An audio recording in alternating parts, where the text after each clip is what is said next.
Welcome back, detectives. Let's dive into another horrible case. The case of Autumn Taggart.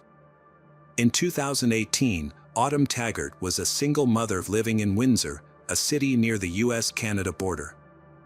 She resided about a mile from the border that separates Michigan, USA, from Ontario, Canada, with her 9-year-old son, Gavin. On Saturday, June 9, 2018, Autumn, Gavin, and Chris Sherwin, Gavin's father and his Autumn's ex-husband, spent the afternoon together.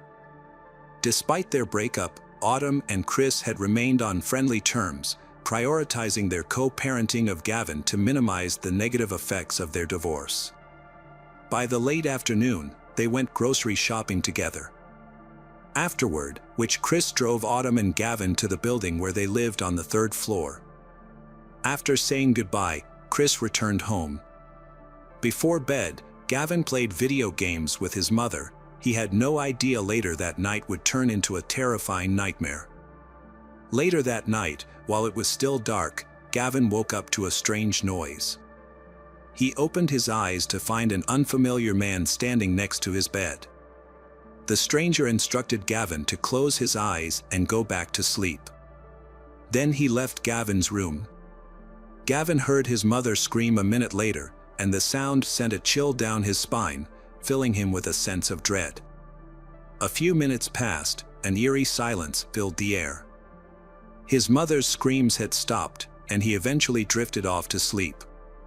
In the morning, Gavin got out of bed and rushed to his mom's room. The room was in disarray, with everything smashed and destroyed. His mom, Autumn, was lying motionless on the bed. At first, Gavin thought his mother was just sleeping, but the blood on her nose made it clear something was seriously wrong. As the devastating truth set in, that his mom had passed away, it shocked him.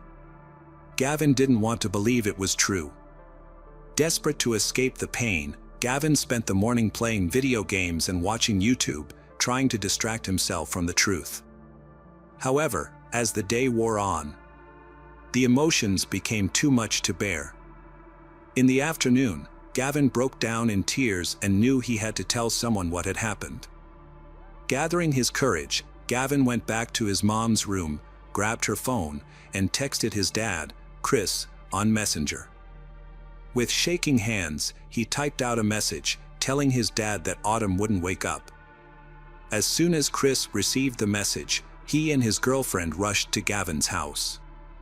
After parking, Chris exited his car and saw his son standing behind a sliding glass door on the 3rd floor of the building. Since Chris didn't have an electronic key to enter, Gavin came downstairs to let him in. Chris then asked his son to stay with his girlfriend while he checked on Autumn, who was not waking up. Upon entering the apartment and bedroom, Chris found Autumn pale and bruised, with a bloody nose. He immediately called 911, and the police and ambulance responded to the scene. However, the paramedics declared Autumn dead due to the severity of her injuries and evidence of a struggle in the bedroom, ruling out the possibility of an accident. As investigators searched the apartment for evidence, a specialist interviewed Gavin to gather more information. The boy revealed that a stranger had entered their house and told him to go back to sleep. He reported hearing his mother's screams, which eventually stopped. Gavin also described the man he saw in his room, recalling that the man was of average height, white, and had disheveled hair, appearing as though he had just woken up. The boy's testimony described the suspect as skinny but not extremely so. A forensic examination after Autumn's death concluded she died from strangulation, with visible signs of a prior beating and genital injuries. Male DNA was also found on Autumn's body. The police investigated to answer 3 main questions. How did the perpetrator gain entry to the apartment? What was the motive behind the crime? And most crucially, the identity of the suspect. The police quickly ruled out the possibility that the killer was a tenant in the building. Since Gavin was familiar with all his neighbors, and the man he saw on the night of the crime was a stranger to him, this led them to look elsewhere for a suspect. To enter Autumn's apartment, the perpetrator needed more than just an electronic key to the building. However, there were no signs of forced entry on the door leading to the apartment. This initially led investigators to consider two possibilities. Autumn might have let the perpetrator in herself or forgotten to lock the door. Investigations later revealed that neither assumption was correct. The perpetrator had instead climbed to the third floor, starting from the balcony on the second floor, then accessing the apartment Autumn's as the door was open. Along with a DNA sample, the police found fingerprints at the scene and sought to identify the owner. It was 12 days after the body was discovered that the police released the victim's identity in hopes of gathering tips from the public. Anyone with potential information about the case was asked to contact detectives.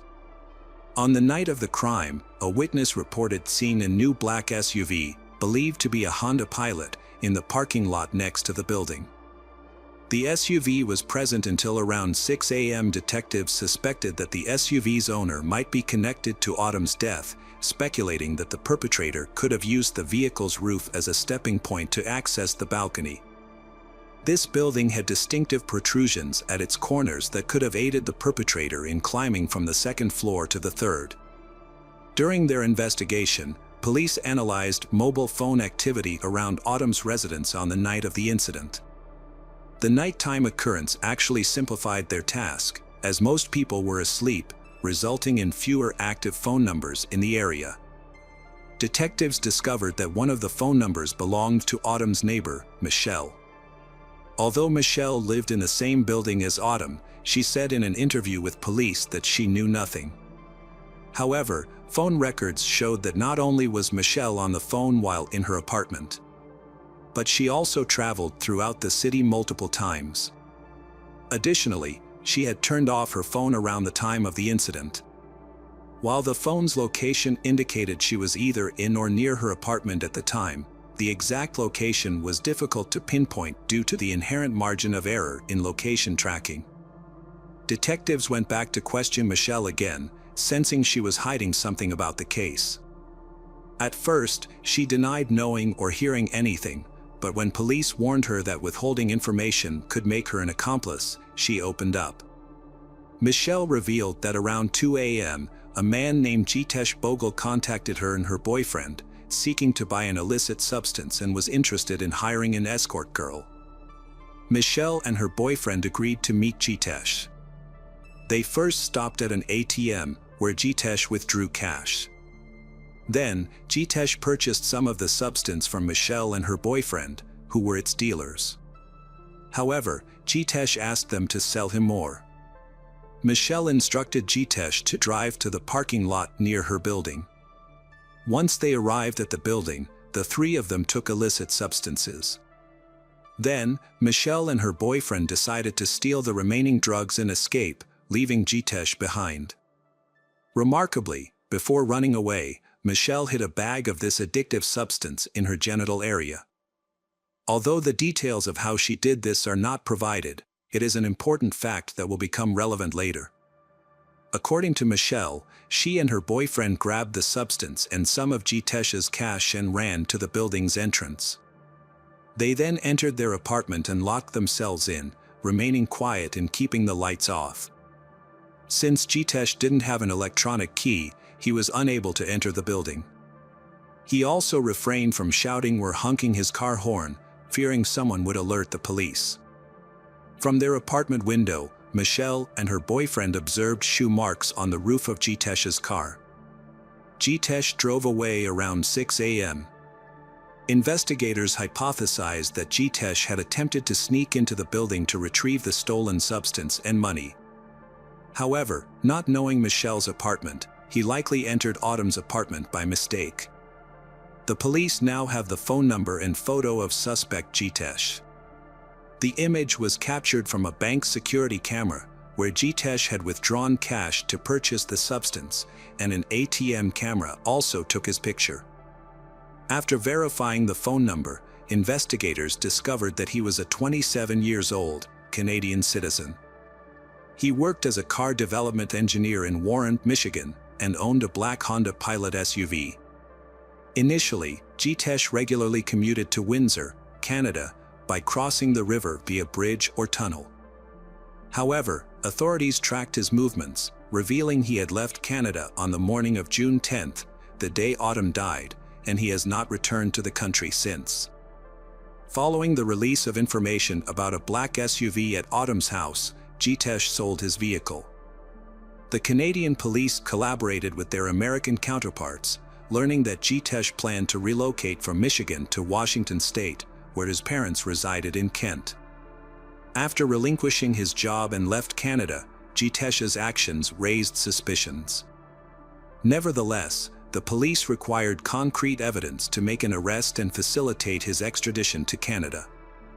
To investigate Autumn's death, the Windsor police sought assistance from the U.S. National Security Agency to track Jitesh's movements. A DNA sample found on Autumn's body likely belonged to the suspect, Jitesh, but a confirmed match was needed. Jitesh, attempting to evade detection, made several attempts to disguise himself. He shaved his beard and wore blue contact lenses to alter his appearance. However, Jitesh eventually made a mistake. During a visit to a bar in Warren, he left behind a used glass, which U.S. agents seized to obtain his DNA. The comparison of Jitesh's DNA to the DNA on Autumn's body took time, but the outcome was predictable. The test confirmed that the DNA on Autumn's body belonged to Jitesh. On August 17, 2018, over 2 months after Autumn's death, Jitesh was arrested at his parents' residence in Kent, Washington. The arrest caught Jitesh off guard, as he seemed to believe he had evaded detection. U.S. authorities have initiated the process of extraditing Jitesh to his home country. In the extradition documents, the prosecutor stated that Jitesh is a threat to society, at risk of fleeing, and unpredictable. Following this development, Canadian police charged Jitesh with the murder of Autumn Taggart. Due to national restrictions, it was not until November 2021 that Jitesh's trial took place. The trial was held across 3 separate courtrooms. In the main courtroom were the judge, the prosecutor, the jury, Jitesh, and Jitesh's defense team, all present for the proceedings. 2 additional courtrooms were equipped with large screens to broadcast the trial to Autumn's family members and other attendees. During the trial, Jitesh pleaded not guilty to the first-degree murder charge. He claimed that Autumn's death was accidental. According to Jitesh, on the night in question, Michelle and her boyfriend stole money and an illicit substance from him. The incident upset Jitesh, prompting him to exit his vehicle and pursue Michelle. However, due to his intoxication from consuming a substantial amount of alcohol and substances, Jitesh's memory of that night's incident is very limited. He recalled entering Autumn's apartment after climbing onto the balcony. However, he claimed he mistook her for Michelle, someone he believed had previously robbed him, on he finding Autumn asleep in her bed. Autumn woke up and screamed, but Jitesh immediately ordered her to be quiet. However, she continued to scream, and in an attempt to silence her, he covered her mouth with his hand. Unfortunately, this action caused Autumn to suffocate. Jitesh later claimed that he did not realize he had caused Autumn death until her screaming stopped. He attempted to revive her with CPR, but it was unsuccessful. Additionally, Jitesh did not recall how Autumn sustained genital injuries or how he left her apartment. His lawyers argued that the crime was not premeditated, citing Jitesh's extreme intoxication and inability to control his actions as the reason. According to them, his actions, including covering Autumn's mouth to silence her, were not a deliberate to take her life. According to defense attorney Peter Thorning, Jitesh was too drunk to fully understand the consequences of his actions.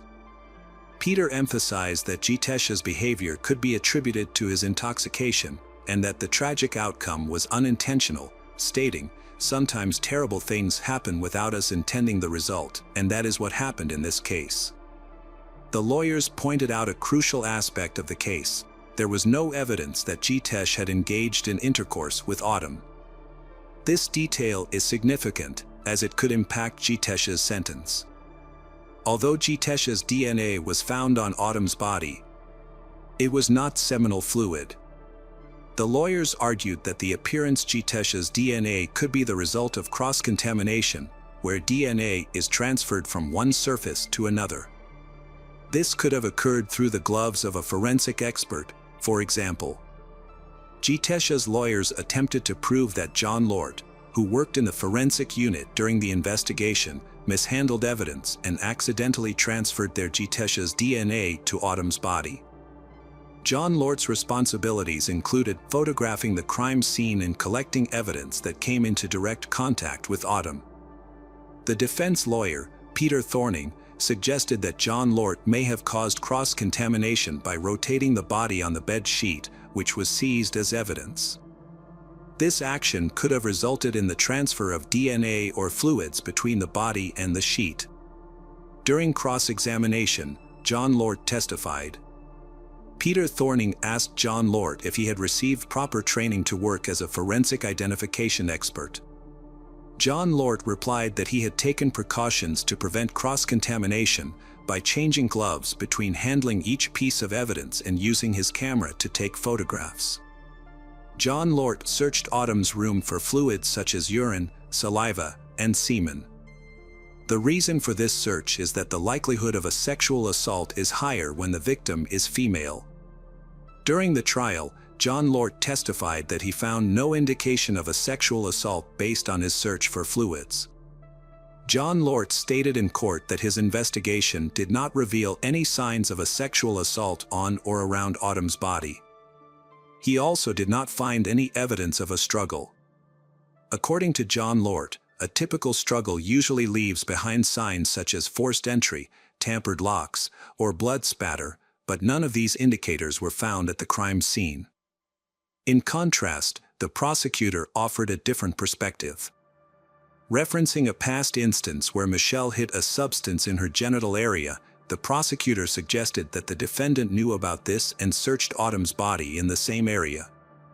He claimed that even though Jitesh used his hand, the act was still a form of assault. The prosecutor expressed strong disapproval of Jitesh's actions. During questioning by the prosecutor, Jitesh was asked why he did not immediately call 911 when Autumn stopped breathing. Jitesh responded, he disagreed, although the context of this response is unclear. Jitesh expressed his fear that the police would not believe him if he reported what happened. During his testimony, Jitesh admitted that he had limited recollection of the incident that transpired in Autumn's room.